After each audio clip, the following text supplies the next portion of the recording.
Hit and run को लेकर के मामला अभी सुलझता हुआ नज़र नहीं आ रहा है। रोज़ कोई ना कोई नए बयान इसको लेकर के आ रहे हैं और अभी भी ये पूरा जो मामला है चर्चा का विषय बना हुआ है। आइए हमारे साथ लखनऊ में इस समय में मौजूद है और हमारे साथ रजनीश मिश्रा जी हैं जो कि उत्तर प्रदेश रोडवेज कर्मचारी संघ के प्रवक्ता हैं।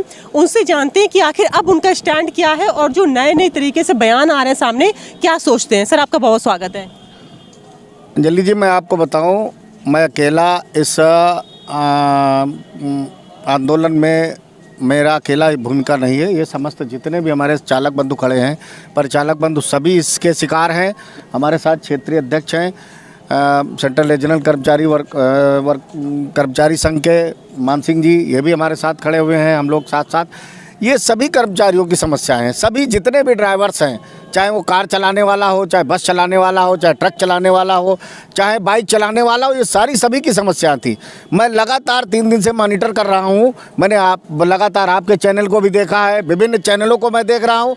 सरकार ने एक प्लान कर रखा है। सरकार ने एक प्लान किया है कि कुछ मीडिया तंत्र को छोड़ दिया है, कुछ वकील को छोड़ा। मैंने कल देख रहा था एक सुप्रीम कोर्ट के वकील सर्वोच्च न्यायालय के बता रहे थे कि इससे कोई नुकसान नहीं होगा। समझने में गलतफहमी है। वो कह रहे केवल बता के आप चले जाइए। एक बात बताइए, मैं गाड़ी लेकर जा रहा हूँ, ये चालक हैं गाड़ी लेकर जा रहे हैं और सामने से कार वाला आके किसी को टक्कर मार देता है। वो वक्त टक्कर खाने के बाद इनकी गाड़ी के नीचे आ जाता है, मार के तो वो चला गया। पकड़े ये मौके पर गए। ये अगर निकल जाते हैं वहाँ से तो ये सूचना दें कि साहब फला गाड़ी से वहाँ पर एक दुर्घटना हो गई है। पुलिस पूछेगी कि पहले बताइए आप कौन बोल रहे हैं। इनका नंबर ट्रेस हो जाएगा, उसके बाद इनका नाम पता नोट करेंगे। कार वाला जब नहीं मिलेगा तो वो केस तो इनके नाम आ जाएगा ना। पुलिस तो मुकदमा लिखना है। तो सबसे बड़ी समस्या तो ये चालक के सामने आ रही है ना।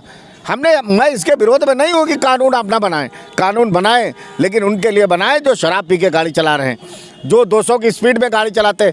एक बात बताएं, मैं इतनी बड़ी गाड़ी लेकर कोई व्यक्ति एक्सीडेंट करेगा अगर ड्राइवर, तो कितनी दूर भाग पाएगा?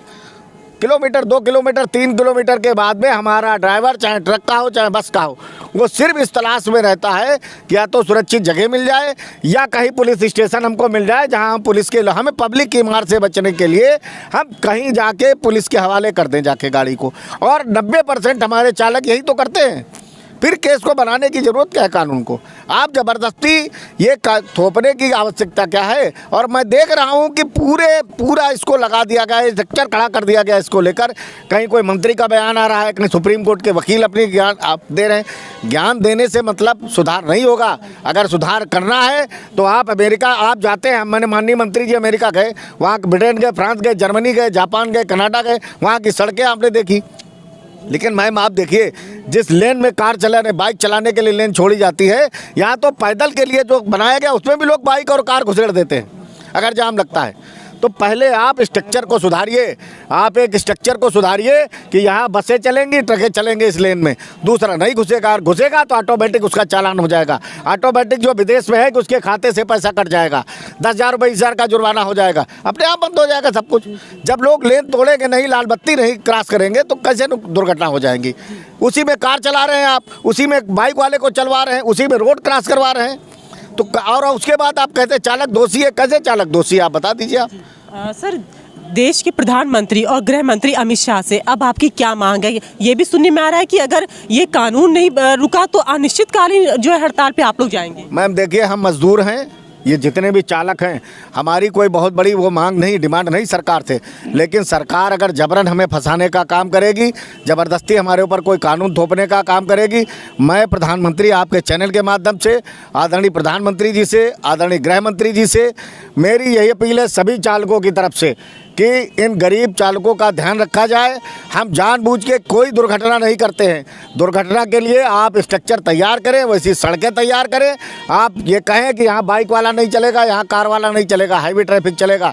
उसके बावजूद भी अगर हमसे दुर्घटना होती है तो जब कोई पैदल वाला हमारे सामने आएगा ही नहीं तो दुर्घटना का मतलब क्या हुआ? कहाँ से एक्सीडेंट हो जाएगा? आप तो पहले आप स्ट्रक्चर को तैयार करिए ना, तो इस कानून में बदलाव करें।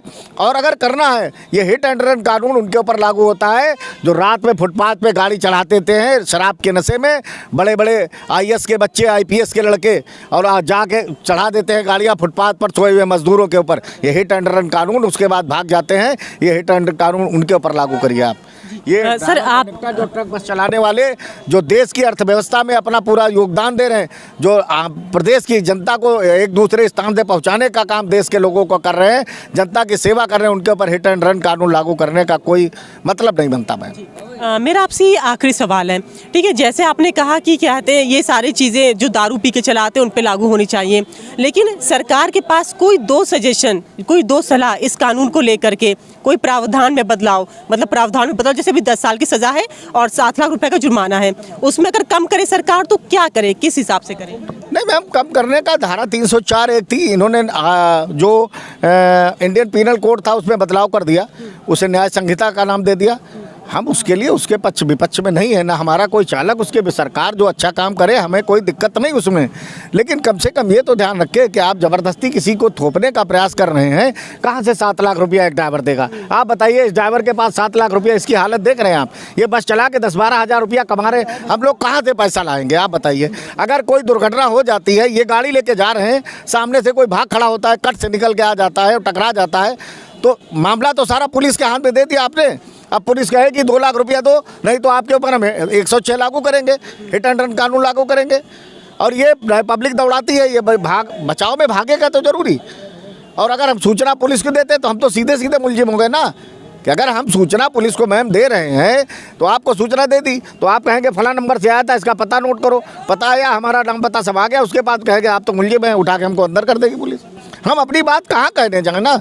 तो मैं आपके चैनल के माध्यम से सरकार से मेरा यही है कि जो लोग इसका दुरुपयोग कर रहे हैं उनके खिलाफ ये कानून लागू होना चाहिए, उनमें बदलाव करे। सरकार के पास स्ट्रक्चर है, उनकी पुलिस है, उनके तमाम ब्यूरोक्रेसी है, लोगों को वो उनको सक्रिय करे ना, उनके पास मशीन है, शराब पीने वालों को गाड़ी चलाने पर अंकुश लगाएं। और हमारे यहाँ तो अगर मैं उत्तर प्रदेश राज्य सड़क परिवहन निगम की बात करूँ, हमारे क्षेत्रीय अध्यक्ष भी मौजूद है, हमारे यहाँ तो बराबर जितने चालक हैं, हमारे जितने चेकिंग स्क्वाड लगे हुए हैं, आदरणीय प्रबंध निदेशक महोदय ने लगा रखा है, बराबर रास्ते में चेकिंग होती है, सबकी शराब चेक की जाती है, ड्राइवरों को बाकायदा हमारे पास में मशीनें हैं, जो चेकिंग स्क्वाड हमारे रास्ते में है, वो रात्रि में दिन में भी बराबर चेक करते हैं। अगर कोई शराब पी के हमारा चालक गाड़ी चलाते पाया जाए तो उसके खिलाफ कठोर कार्रवाई की जाती है। सर, उत्तर प्रदेश में कुल कितने चालक हैं? हमारे यहाँ तो करीब 55,000 कर्मचारी हैं, इसमें करीब 20 से 25,000 के करीब चालक हैं हमारे पास में, 28, हाँ 20,000 के आसपास चालक हमारे पास में है। तो हमारे पास हमारा स्ट्रक्चर है, हम तो जनता की सेवा के लिए मैम बने हुए हैं ना। या तो सरकार इनके लिए करे, इनको सबको नियमित कर दे, जो नियमित कर्मचारियों का वेतन मिलता है, हर कर्मचारी को जब 40-50 हज़ार वेतन मिलेगा, उसकी क्षमता हो जाएगी चालक पर चालक को, तो वो जुर्माना भी भुगतने के अधीन होगा। सरकार राज्य कर्मचारी घोषित कर दे इनको सबको कि राज्य कर्मचारी है, जो कुछ होगा स्ट्रक्चर खड़ा कर दे, तो ये अपना अगर किसी को वेतन मिलेगा, पैसा मिलेगा तो भुगतने को भी तैयार हो जाएगा। सारे जितने अनुबंधित से लेकर जितने भी चालक हैं सब राज्य कर्मचारी हो जाएंगे। सरकार घोषित करे, नहीं करेगी ना मैम, इसलिए क्योंकि 10,000 में हमसे मजदूरी कराने पर सरकार को भी मज़ा आ रहा है, उनको भी बहुत अच्छा काम लग रहा है। और जो ज्ञान नेता दे रहे हैं या आदरणीय मंत्री दे रहे हैं या सुप्रीम कोर्ट के वकील, मैं लगातार चैनल के माध्यम से देख रहा हूँ, लगातार इस कानून को लेकर समझाने का प्रयास कर रहे हैं। वो एक बार समझाएं, अगर उनके बच्चे से एक्सीडेंट हो जाता है, ये तो समस्या तब आएगी ना मैम जब किसी IAS के लड़के से जिसके पास लाइसेंस नहीं होगा, या उसकी पत्नी से या उसकी बेटी से या IPS के बच्चे से या मंत्री के बेटे से जब दुर्घटना होगी और कहेंगे दूसरे चालक से, जो नहीं कहते हैं ना कि चालक से कह देते तुम हाजिर हो जाओ अपने चालक से, फिर वो मना करके भाग जाएगा कि नहीं साहब मैं हाजिर नहीं होऊंगा, 10 साल की सज़ा मुझे हो सकती है दुर्घटना में। जब उनका बच्चा जेल जाएगा हिट एंड रन कानून में, इनके बच्चे को जेल जाने, उनकी पत्नी को जेल होगी, इनकी बेटी को जब जेल जाने की नौबत आएगी, तब समझ में आएगा हिट एंड कानून, ये कानून जो पास करे, जिसमें ज्ञान बांटने वाले जो लोग हैं, इन्हें तब समझ में आएगा कि इसका मजा क्या होता है कानून का। बहुत बहुत धन्यवाद सर हमसे बात करने के लिए। तो रजनीश मिश्रा थे हमारे साथ इस समय, उत्तर प्रदेश रोडवेज कर्मचारी संघ के जो प्रवक्ता हैं, तो उन्होंने बताया कि किस तरह से इस कानून में बदलाव होना चाहिए। कहा है कि वो इसके विरोध में नहीं है, लेकिन लागू किस पे करना चाहिए ये उन्होंने बखूबी हमें बता दिया है। साथ में ये भी बताया है कि जो बयान आ रहे हैं उल्टे सीधे, उस पर भी रोक लगनी चाहिए, इससे भी भ्रम फैल रहा है। और अभी भी कर्मचारी अपनी बात पर डटे हुए हैं, उनका कहना है कि इस कानून में कोई ना कोई बदलाव ज़रूर करना चाहिए, तब तक ये लोग हटेंगे नहीं। तो ऐसी और दिलचस्प जानकारी जुड़े मेरे साथ, मैं लखनऊ से अंजलि सिंह राजपूत, न्यूज़ 18।